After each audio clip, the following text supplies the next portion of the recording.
Kapamilya actress, nakikipag-usap na sa TV5. Lilipat na nga ba o project-based lang? Usap-usapan ngayon sa showbiz ang isang kapamilya actress na umano'y nakikipagpulong at nakikipag-usap sa TV5.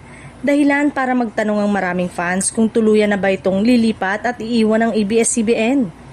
Agad namang umani ng iba't ibang reaksyon online ng nasabing balita, lalo na mula sa mga tagahanga na nag-aabang sa susunod na hakbang ng aktres. Ayon sa ilang source, hindi pa raw malinaw kung ang pakikipag-usap ng aktres sa TV5 ay para sa isang exclusive contract o simpleng proyekto lamang. Sa kasalukuyan, mas laganap na sa industriya ang tinatawag na project-based na trabaho kung saan maaaring makipag-collaborate ang isang artista sa iba't ibang network na hindi kinakailangan lumipat ng tuluyan. Dagdag pa rito, hindi na bago ang ganitong setup sa showbiz ngayon.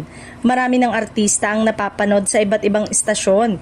Depende sa proyekto, partnership at oportunidad na dumarating sa kanila.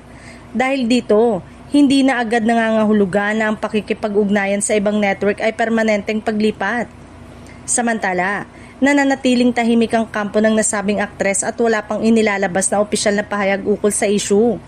Dahil dito, patuloy ang espekulasyon ng netizen kung ano nga ba ang tunay na estado ng kanyang karir at kung saan siya susunod na napapanood. Para sa ilang fans, suportado nila ang anumang desisyon ng aktres basta't patuloy itong mapapanood sa telebisyon o digital platform. Ang iba naman ay umaasang mananatili pa rin itong kapamilya at babalik sa mga proyektong nakasanayan na nila. Sa huli, habang wala pang kumpirmasyon, nananatiling haka-haka lamang ang lahat. Ang malinaw sa ngayon, mas bukas ang mga industriya sa collaboration at ang mahalaga ay patuloy na nabibigyan ng trabaho at oportunidad ang mga artista anumang network ang kanilang makasama.